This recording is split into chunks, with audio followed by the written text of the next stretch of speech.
Viral po yung pinaka-last 129,000 views 20 hours ago. Gaano mo kamahal si Rowel? Sobrang mahal na mahal. O naman bro, Rowel, gaano na kalalim ang pagmamahalan ninyo ni Rachel?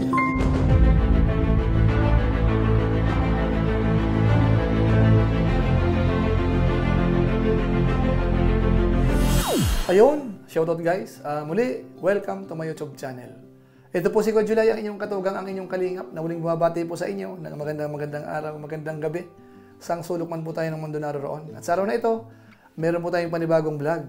Ito po ay patungkol sa isa po sa mga vlog po ni Vincent Calyada, na kung saan si Vincent po ay napansin ni Kuya Bal na ang kanyang views ay masyadong mababa. At nagkaroon po ng recommendation si Kuya Bal na dapat i-vlog ni Vincent.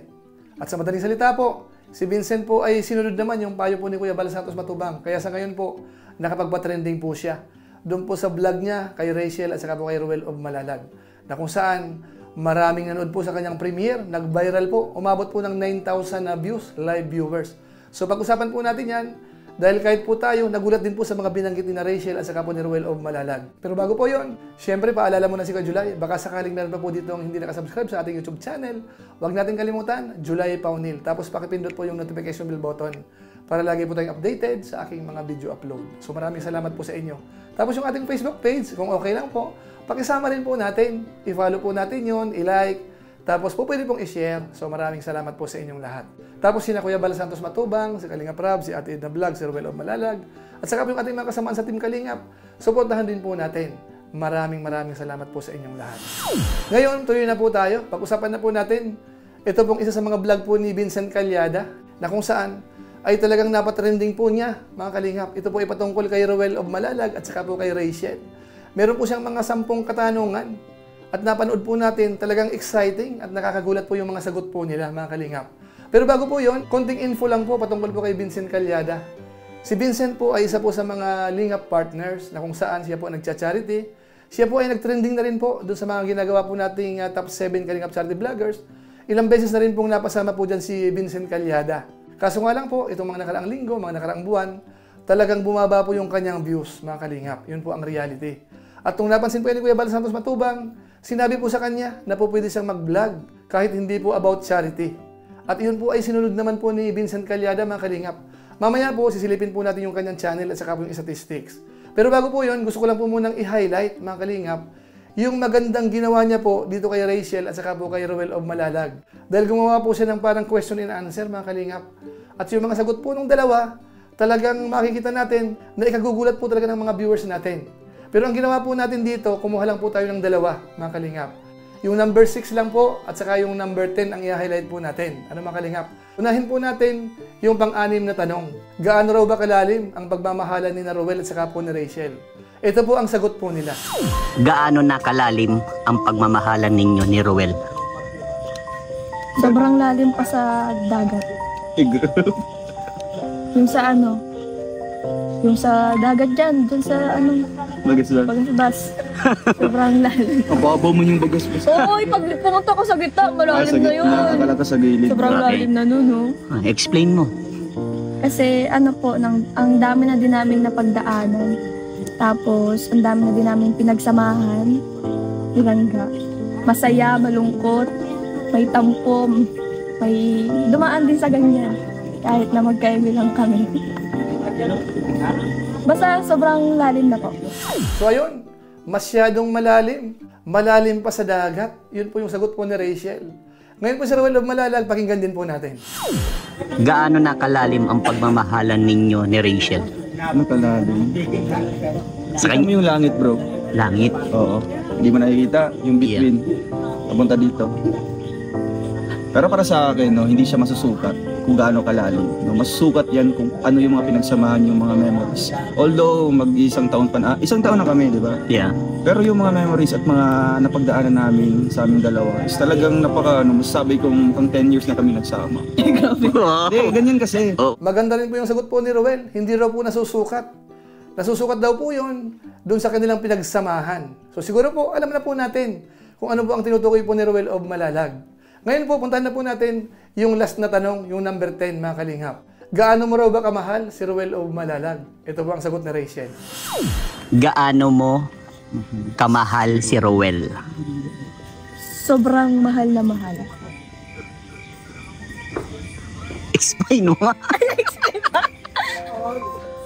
Minsan, kailangan pa ba ng Yes. explanation yan? Kasi di ba- kapag mahal mo, di mo naman kailangan i-explain. Pero nasa harapan mo na yung mahal mo. Dapat ganito. Rowel, langga. Di ba? May kinikilig ko. Mag-slow mo. Kaya minsan, kapag mahal mo naman talaga, hindi mo kailangan i-explain kung paano mo siya nagustuhan, kung paano nagsimula ang lahat. Pusa na yun, pusa lang yun. Pusa lang tumitibok ang puso kapag, pag gising mo, siya na pala yung gusto mo. Minsan, kailangan pa ba ng explanation? Oo, syempre, di ba? Tingnan mo, may paliwanag din yan Paano sir. explanation ba yan? Syempre, pag mahal mo, marami kang may papaliwanag. Basta, mahal ko siya. Dr. Love. O higit pa ba kay Boy Abunday itong usapan? Grabe, yung mga tanungan ko, parang binubukit kami ng unti. Syempre, kailangan natin yun. Yun na yun, ano mo, basta mahal mo siya. Basta mahal ko siya nung explanation. Tapos, Yan. Talagang matindi rin. Sobrang mahal na mahal, mga kalingap. Yun po ang maliwanag na sinagot po ni Rachel. Kaya hindi po tayo nagkamali, yung mga naobserbahan ho natin, iyon na po yun mga kalingap. Wala nang masyadong tanong, wala nang masyadong kung ano-ano man. Basta yung nakikita natin, iyon na nga yun. Ngayon puntahan po natin yung naging sagot din po ni Ruel of Malalag. Ito po yun. Gaano mo kamahal si Rachel? Yes, I agree naman kay Langga no, na kung mahal mo isang tao. Kasi nga, ganito yun. Love is indescribable, no? Hindi mo may describe kung paano mo siya minahal, di ba? Kusa yung dumarating, kusa yung nararamdaman, kusa mo yung mafe-feel kung ano yung litibok ng puso mo, di ba? Kaya nga, hindi mo may paliwanag kung bakit mo siya mahal. Ba, sabi niya, hindi siya makapag-explain. Oo.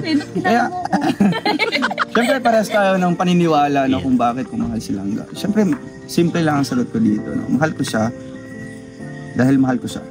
shit. Wait lang, parang sa palabas yun. Hindi. Mahal ko siya. Mukhang, Dahil mahal ko siya.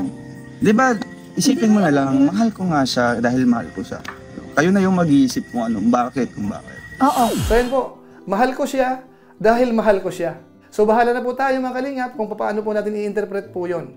Basta ang ibig sabihin po ni Ruel, malalim din po yan sa madaling salita mga kalingap. So nakita po natin, talagang matindi ho yung ginawa po ni Vincent Calyada po dito. Kaya nga po nag-viral po yan. Yung premiere na yan ni Vincent mga katugang, umabot po yun ng 9,000. Actually nasa 8,900 po yan nung malapit na pong matapos. Tapos nung nagpapaalam na po, mag-outro na po si Vincent, umabot pa po yan ng 9,000. Ibig sabihin, yung mga viewers, interested mga kalingap. Dahil usually po yan, kapag patapos na po, yung viewers ay nababawasan. Pero nung nanood po tayo kagabi, habang patapos na po si Vincent, tumataas pa po yung views mga kalingap. Umabot pa po yan ng 9,000. So trending po talaga mga kalingap. Ngayon puntahan po natin sandali, yung channel naman po ni Vincent Calyada. Kaya po nang sinabi ko po kanina, talagang nalow trend din po yung kanyang channel. Humina rin po talaga mga kalingap. Yun po ang reality. Kaso nga lang po si Kuya Val Santos Matubang, talagang nandun yung kanyang pagtulong, pagsuporta kay Vincent. Kaya pinayagan po siyang mag-vlog doon po sa ilan. Kamukha po ni Reyna, meron po siyang vlog dyan. Tapos kina Rowel nga po at saka kay Rachel. Ngayon po, para magkaroon po tayo ng idea, silipin natin sandali yung channel po ni Vincent Calyada. Ito po yon. Ito ang YouTube channel ni Vincent Calyada. Bali sa ngayon, meron na siyang 217,000 subscribers. Tapos 863 videos. Ngayon kung atin pong titingnan yung kanya mga latest upload, viral po yung pinaka last 129,000 views 20 hours ago. Ito po yung kagabi, yung premiere niya na nagkaroon po ng 9,000 live viewers. Viral po yan. Tapos yung isa po dito, tungkol pa rin po kina Tatay Raysan, sa kina Ruel and Rachel, 81,000 views 1 day ago. Tapos ito, yung isa sa charity niya po ay 3,400 lang 2 days ago. Ito, ganun din, 8,600, 3 days ago.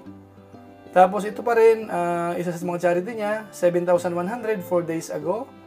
4,300, 5 days ago. Ito, patungkol kay Reyna. Medyo malaki po yung views, 162,000 views, 6 days ago. Tapos yung isa pang tinutulungan niya, 1,200, 7 days ago. So kung mapapansin po natin, yung mga charity vlog talaga ni Vincent, talagang maliliit yung, yung views. Nagkaroon po silang malaking views yung patungkol kay Reyna at saka po kay Rachel. Ngayon, isunod naman po natin yung statistics mga kalingap. Ito naman po yun. Based po sa Social Blade, makita natin dito, yung kanyang video views for the last 30 days ay umaabot po ng 602,000. Bumaba po ng 12%. So medyo po mababa ng konti mga kalingap. Ayan. Tapos yung kanyang subscribers naman na nadadagdag for the last 30 days ay nasa 6,000. Medyo okay na po dahil nga po itong mga last post niya, medyo po nag-viral. Mamaya makikita po natin yan. Ang kanyang total video views ay umabot na po ng 21,829,106. Tapos yung bilang ng subscribers ay 217,000. Ayan po, ano? Ngayon, tingnan natin yung daily performance. Although dito po sa graph nga pala, makita natin itong pinaka-last, medyo pumalo po pataas. Ayan po, mapapansin natin yan ha. Ngayon, tingnan natin yung kanyang daily performance. Dito po, sa bilang ng subscribers, kapansin-pansin po yan. Mula nung January 13, ayan, medyo bumilis po yung pagdami. 1,000, the second day, 1,000, third day, 1,000, tapos araw-araw na po, nakaka-1,000 siya. Ito po ay kasabay nung pagkaka-viral po ni Rachel, yung vlog niya po. Ano po? Pagdating po sa views, ganun din. Tumaas po yung kanyang views dito sa banda dito. Ayan, January 14, 15, ayan, malalaki po yan. Pero ang kanyang total, medyo maliit pa rin po. Kasi yung mga nakaraang araw, maliit lang po yung kanyang views. 20,000 lang po ang kanyang average araw-araw. At yung bilang naman ng subscribers ay 200. So, yan po ang statistics ng channel po ni Vincent Calyada. Mababa po siya, pero unti-unti pong tumataas. Sana magtuloy-tuloy. So, mga kalingap, nakita po natin, talagang mababa po talaga yung views ni Vincent sa ngayon. Biro nyo po yun, galing sa mga million views po yan buwan-buwan, minsan 2 million, minsan mahigit pa. Pero ngayon, nasa 600,000 na lang po siya. So, medyo po maliit, mga kalingap. Pero dito po sa mga huling post niya po, patungkol kay Reyna at saka po kay Rachel, maganda po yung kanyang views. Ano po? Kaya masasabi po natin, o kaya pakiusap po natin sa ating mga viewers, tulungan po natin si Vincent Calyada. Kung tayo po ay hindi pa nakasubscribe sa kanya, isubscribe po natin. Tapos dalawin po natin yung kanyang channel, panoorin po natin. Bilang tulong po natin dahil si Vincent Calyada po ay talagang matindi ang pagtulong po niyan. Gumagawa po talaga siya ng pag-charity mga kalingap sa inyo pong kaalaman. So maraming salamat po sa mga supporters po ni Kuya July na nag-subscribe po kay Vincent Calyada. Maraming salamat po sa inyo. So yun lang po muna ang ating episode po sa ngayon.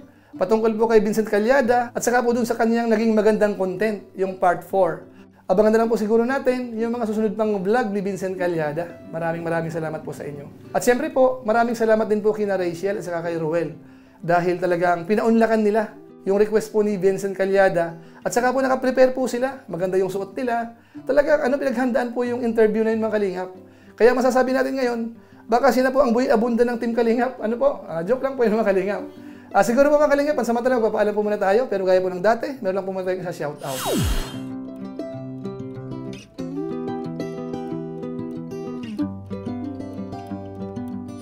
Tapos maraming salamat din po sa aking mga kasaman sa co-os, Kalingap OFW Organic Sponsors, sa inyo pong patuloy na pagsuporta sa mga babae program ni na Kuya Val Santos Matubang at saka po ni Kalingap Rab. Maraming salamat po sa inyo. At sa ating mga followers, yung hindi po nagsasawang manood sa YouTube channel po ni Kuya July, sa ating Facebook page, maraming salamat po sa inyo, lalo na po yung mga hindi nag-skip ng ads, masipag mag-like at saka po nag-share ng ating mga videos. Kung inyo po itong nagustuhan, pwede po nating i-share. So maraming salamat po sa inyo. So muli, ito po si Kuya July, ang inyong katugang, ang inyong kalingap, na pansamantalang nagpapaalam po muna. Kita-kita na lang tayo sa mga susunod ko pang vlog. Maraming salamat sa inyong walang samang pagsuporta po sa ating YouTube channel. Pagpalain naman kayo ng Diyos, mabuhay tayong lahat. God bless! Bye-bye!